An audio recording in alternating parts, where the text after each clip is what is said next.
Three losses to start the year, a tough stretch on the road for the Tampa Bay Lightning. Makes me think they might be doing something at the trade deadline. We'll recap the weekend's games and more on today's episode of Locked On Lightning.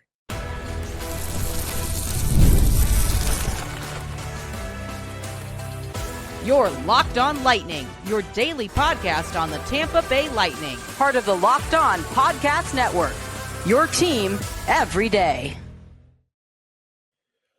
Welcome into Locked On Lightning. Josh Sperber here, thanking all of you for making Locked On Lightning your first listen every day.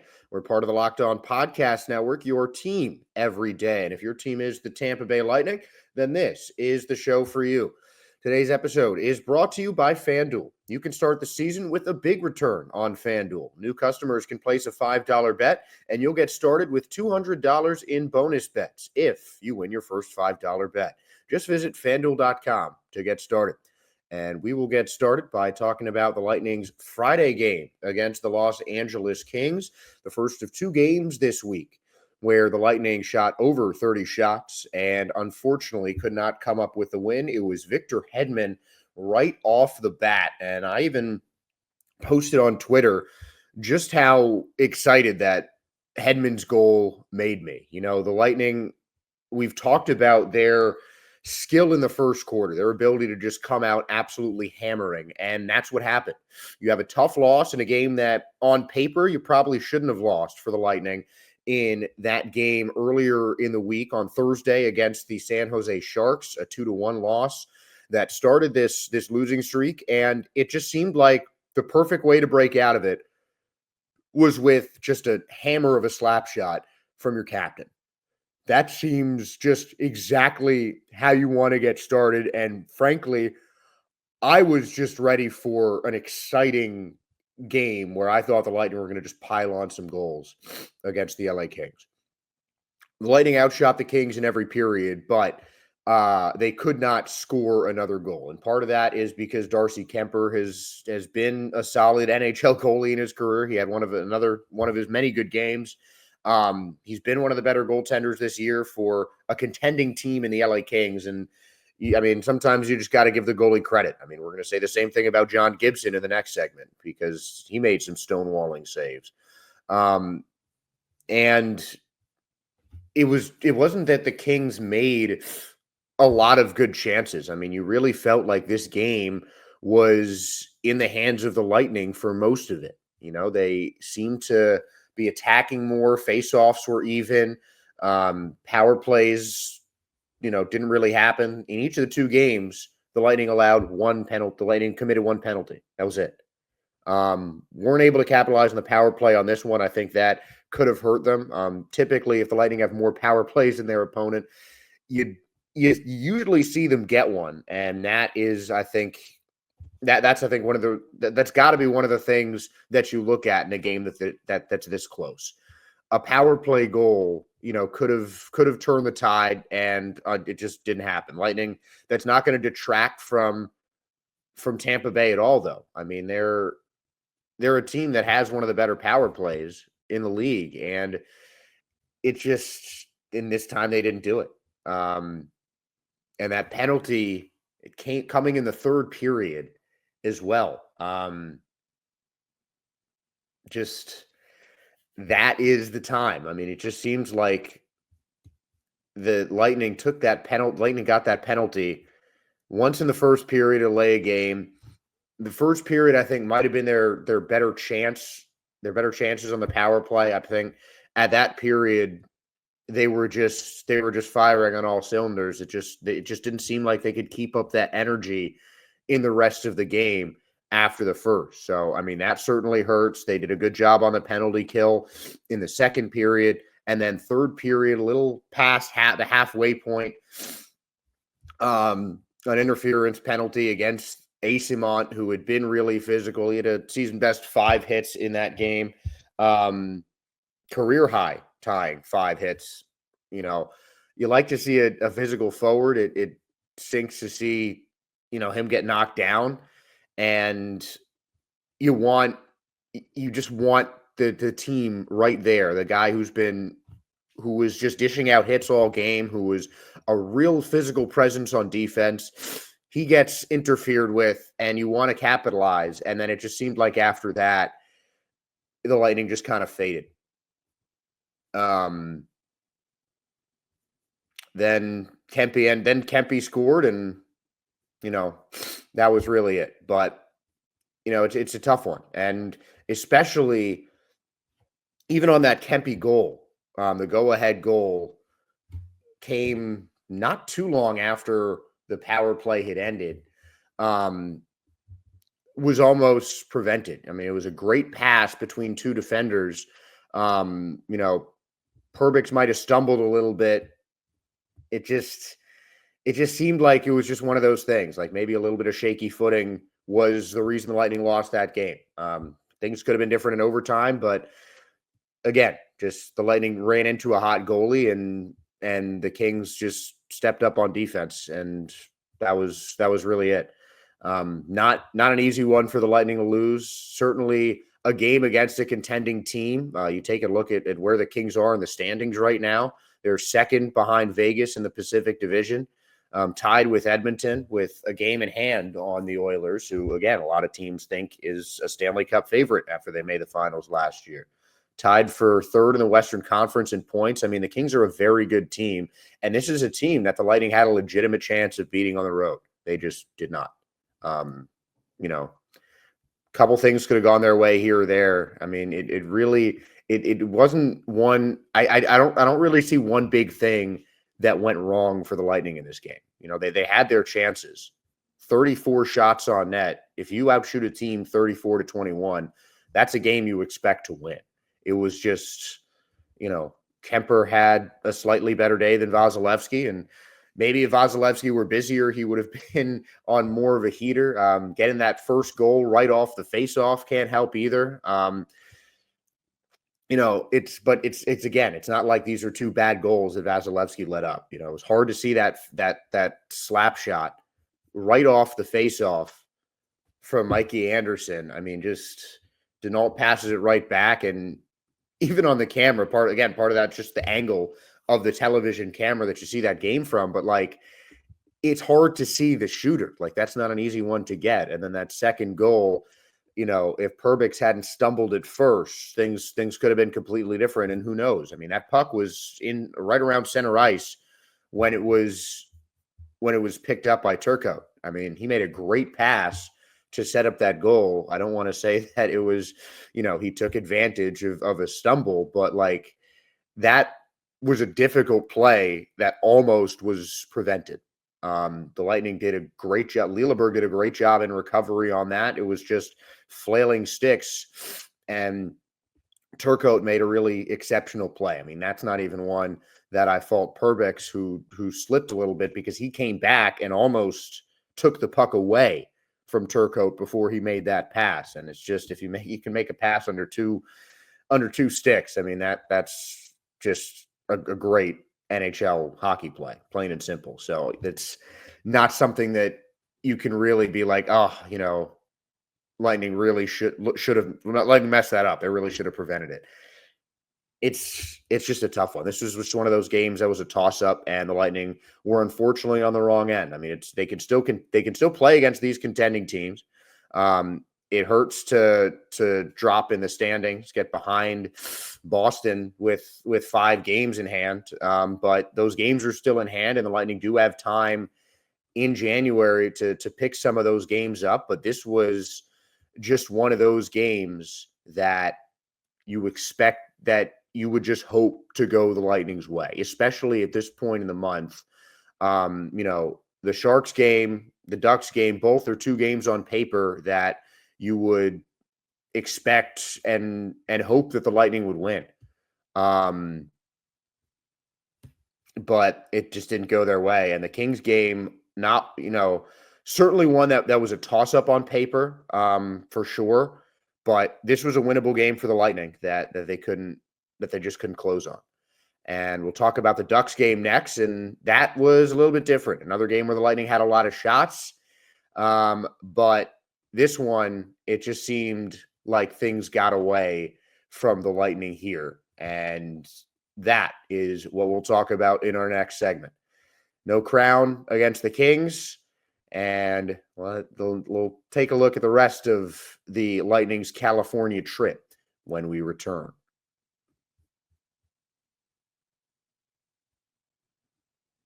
From big upsets to game-winning drives, the NFL playoffs are better with FanDuel because right now new customers can get $5 and get $200 in bonus bets guaranteed. That's $200 in bonus bets. Win or lose, the FanDuel app gives you everything you need for live bets, same-game parlays, and so much more. Just visit fanduel.com and get started with $200 in bonus bets. That is fanduel.com. So make this playoff season unforgettable with FanDuel, an official sportsbook partner of the NFL. We are back for the second segment. We talked about that game against the LA Kings. Now, another California contest for the Tampa Bay Lightning against the Anaheim Ducks. And I don't want to be a downer and talk about games that are over early, games that, just didn't seem like the Lightning had from the get-go. And this just seemed to be one of them. Getting outshot 12-5 in the first period, where the Lightning are typically best. I mean, granted, Tampa did come back offensively. It certainly doesn't look like that on the score sheet, but the next two periods, the Lightning offense woke up in terms of getting chances on net, but Gibson made some just stonewall saves for Anaheim. And this was just a game where, because of the goalie play, it just didn't seem like the Lightning had a chance. And you can definitely blame Gibson for that, but for me, I'm looking at the first period again. I mean, this is something that I feel like we've mentioned in just about every single episode. The Lightning's ability to get out to hot starts in games is usually going to coincide with their chances of winning. They're a team that has a great offense, and if you can get that engine revved up early and get that thing rolling, it is a difficult team to stop. But the Ducks put the clamps down early on. The Lightning didn't get a shot until about halfway through that first period. I think they were less than 10 minutes on the board in the period before the Lightning got that first shot last night. I mean, that's not how you want to start a game, especially for the Lightning offense. And again, 37-26 shot-wise, face-offs are even. You're the team with the power play goal in a very clean game. A combined 3 penalties. The Lightning ended up 1 for 2 on that power play, with Gensel getting that extra strength goal. That's great. I mean, especially after, a power play goal could have changed the tide in the Kings game. It seemed like that might have been the start, but the Lightning just didn't capitalize after that. And again, it was just a really good day from Gibson. Not even, Dostal is a guy who is in games a good bit as well. I mean, the Ducks, balance their goalies, and I think it, in this case, certainly helped them, because not a lot of goalies in the NHL are going to face an onslaught like John Gibson did and come out on top. Plain and simple. The Lightning won the second period, but 2 goals and the other surrounding 2 on a combined 14 shots, when the Lightning themselves had 14 shots in the final period. It's just not what you want. So some missed chances on defense, but, these are a lot of good goals. This is not one of those games where, it's the backup goalie. Vasilevsky would have won that. There are a couple of shots maybe they would have wanted to had back, but you look at those first 2 goals.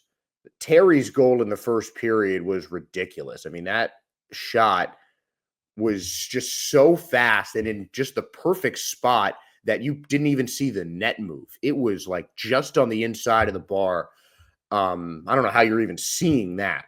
That's not one I don't think any goal in the NHL stops. And Vetrano had that really nice tip in that ends up being the go-ahead goal. And, you can talk about the third period goals being preventable, the empty netter, obviously, and in a different situation. But, you can't blame Johansson for that one. He had some really nice saves on fast breaks, on just some one-on-one opportunities that he stepped up and made the stop like Vasilevsky would have. He'll hopefully be playing again when the Lightning return home on Tuesday. But I mean, this homecoming, I don't think could have come at a better time for Tampa Bay here.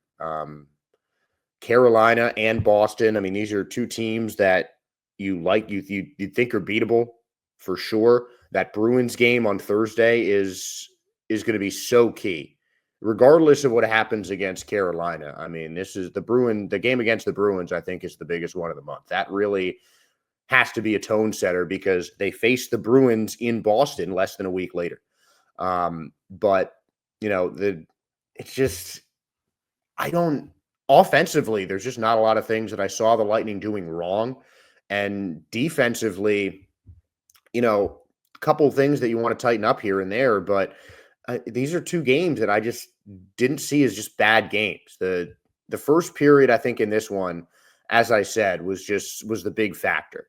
The Lightning definitely play better when they get out to faster starts in games, and sometimes if they don't, it can hamper them a little bit. But they kept firing pucks on net. They just got beaten by a hot goalie, and that's really it. And in this kind of game, it's you look at the defense, you see Ryan McDonough, who came into this game as the league leader, I believe, in plus minus, going -4. I mean, that has not happened for him this season. So it was just a rare misfire on defense. That second line for the Lightning defensively with McDonough and Chernak has been as rock solid as anyone else in the league. And the Ducks found a way to put pucks on net when one or both of those guys were in the game. It's just two tough ones to lose, and especially against the Ducks, who are a team that on paper you'd expect the Lightning to beat again. But the Ducks are a team that are coming up. That Jacob Trouba addition really helped. He had that assist and the Vetrano tip-in as well. But again, it's a game you expect the Lightning to win and didn't, and certainly not how you want to start off the year. On paper, the Lightning are better than two or three of the teams that they lost to on this road trip. The Sharks they'd already destroyed at Amalie Arena. I mean, the only reason that wasn't a perfect game is because the Sharks put one in early in the third period in that one. Then they go to San Jose and lose 2-1. I mean, it's especially a young team like the Sharks is not a team that you want to lose a close game against. The Kings on paper, they're playing really well right now, and they're one of the better teams in the Western Conference. On paper, yeah, they've got more points than the Lightning. Was that a game that the Kings were maybe favored to win? Yes.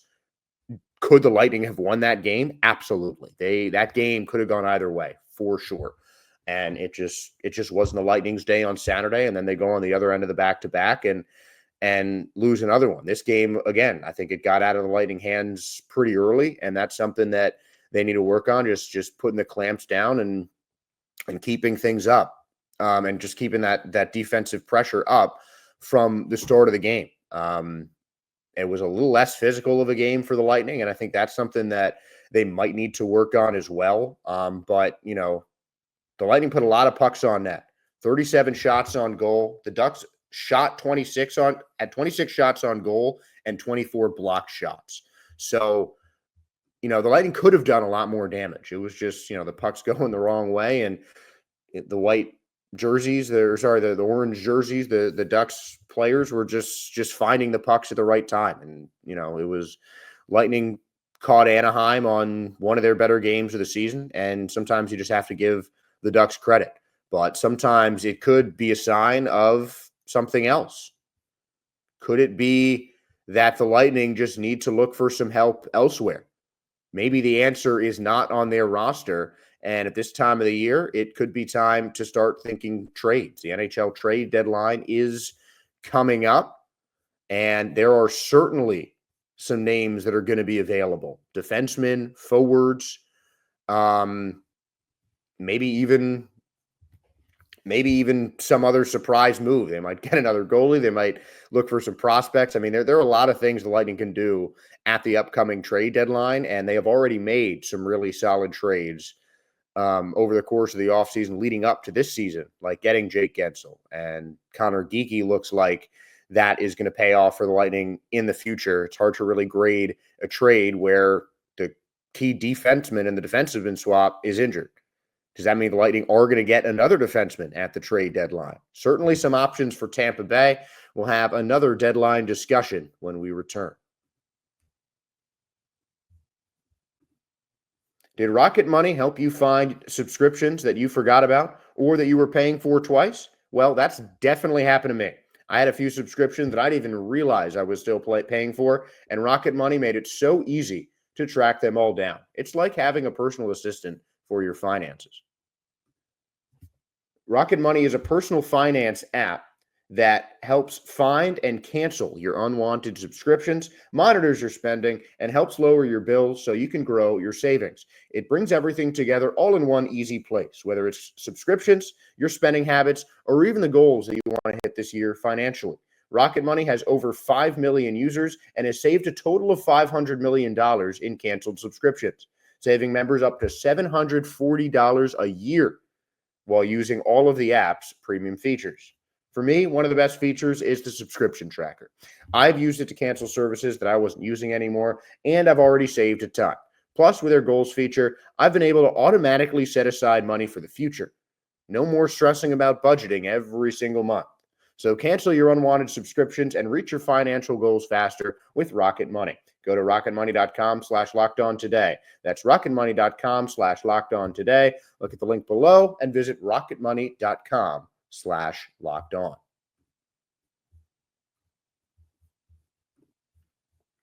So it is that time of the year where we start thinking about the trade deadline. Might be some all-stars on the Lightning horizon too, but I think at this point in the season, you take a look at where the Lightning are in the standings, and they are a team that is somewhat on the bubble. Things are, I think, going to be a bit clearer once the Lightning get back these games in hand. You look at the teams above them. Well, really every team in their division, the Lightning have at least one game in hand on. The Senators are closest to them. They've played 38 and are 2 points back from Tampa. The Lightning have played 37. And to Canadians, Red Wings lighting up 2 games in hands on, as in the Sabres. Those are the bottom 3 teams in the division. And now the top 3, the Lightning have the most games in hand on the Bruins. They'll get some of those back and play the Bruins twice in the month of January. We're going to talk about that more later this week since Boston is coming to Amalie Arena on Thursday. So those are obviously going to be 2 big ones. Lightning 3 points behind the Bruins, 5 games in hand, 3 games in hand, and 8 points behind the Florida Panthers in second. And the Toronto Maple Leafs lead the division 12 points ahead of the Lightning, while the Bolts have 4 games in hand on Toronto. So, as I mentioned before, the Lightning leading the wild card race in the Eastern Conference. Still definitely a chance to contend for that division, though I think a wild card spot is more likely for Tampa Bay. I'm honestly looking at the 3 spot in the division. I think at the beginning of the season, we talked about the Lightning maybe dropping to 4th. It just seemed like an easier look on paper with Stamkos leaving. The Lightning have really stepped up without Stamkos. Brandon Hagel has been huge. Jake Gensel has turned into maybe the best offseason acquisition of the season. But they're still right now behind Boston. I think they can flip that maybe with 2 wins against Boston. That would obviously be ideal. If the Lightning get those 2 wins against Boston, we're going to have a very different talk about playoff positioning next week. That's after the Lightning go to Boston. But the Lightning are certainly a team that are going to be in the mix for deadline moves. They have been linked with a couple of key names. One of them was Cam Fowler, the Anaheim Ducks, but that domino has already fallen. He was shipped to the Blues earlier this season.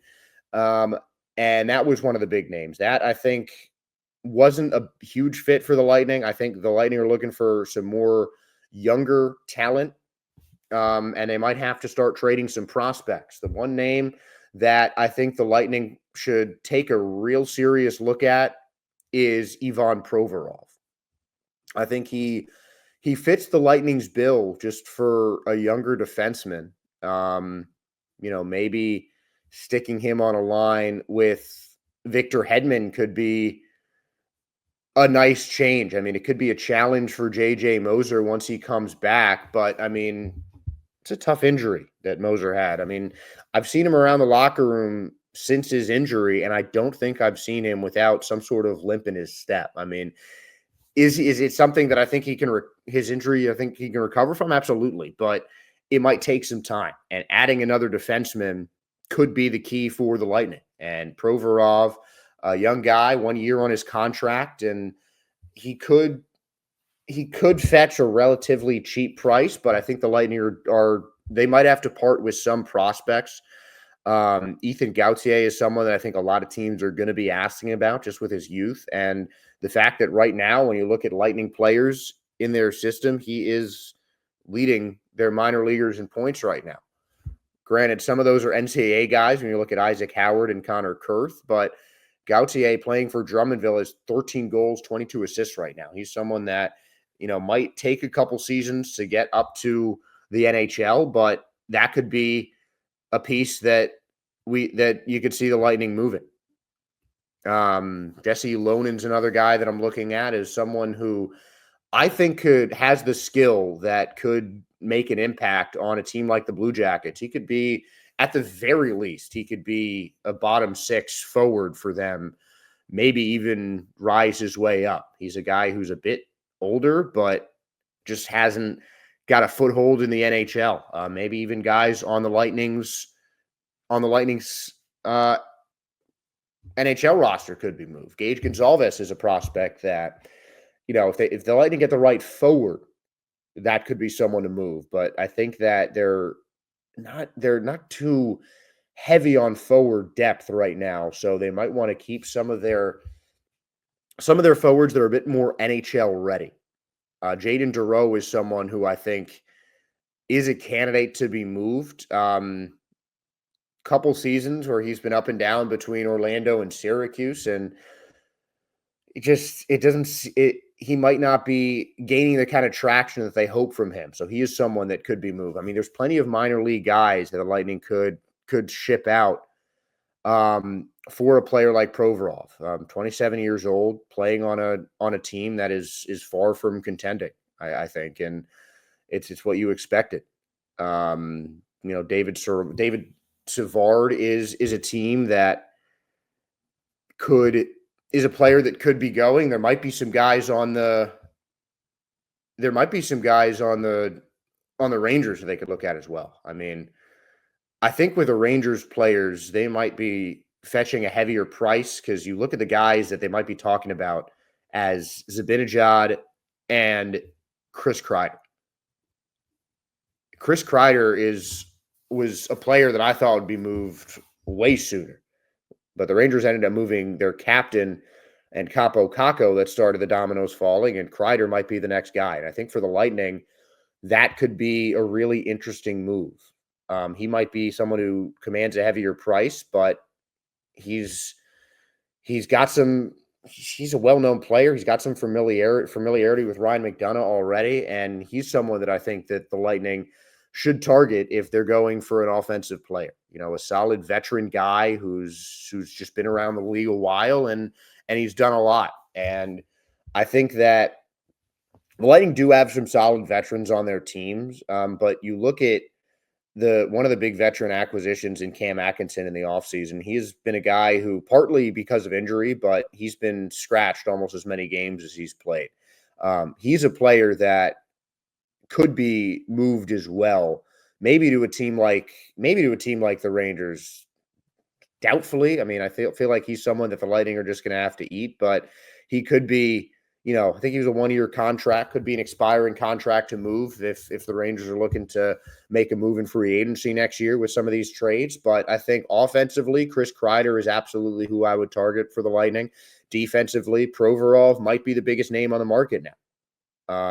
That might be a tougher one for Tampa Bay to pull, since I think there are going to be a lot of teams that are interested in Provorov services. Kreider maybe as well, but I think the Rangers might be looking for heavier trades just because they're already offloading a bunch of guys. They've already made a lot of moves, so teams might be just trying to pick at their heels a little bit and say, hey, you're moving a bunch of guys. We don't need to give you all these players. You've got a bunch of prospects coming from these other two teams you've already given with. So that might lower Kreider's price a little bit. But those are two names that I would definitely watch at the trade deadline for the Tampa Bay Lightning, because I do think they need a little bit of depth. They do need maybe another veteran presence to give them that much of a push. They're in a solid playoff standing right now, so I'm not saying a trade is necessary or necessarily imminent.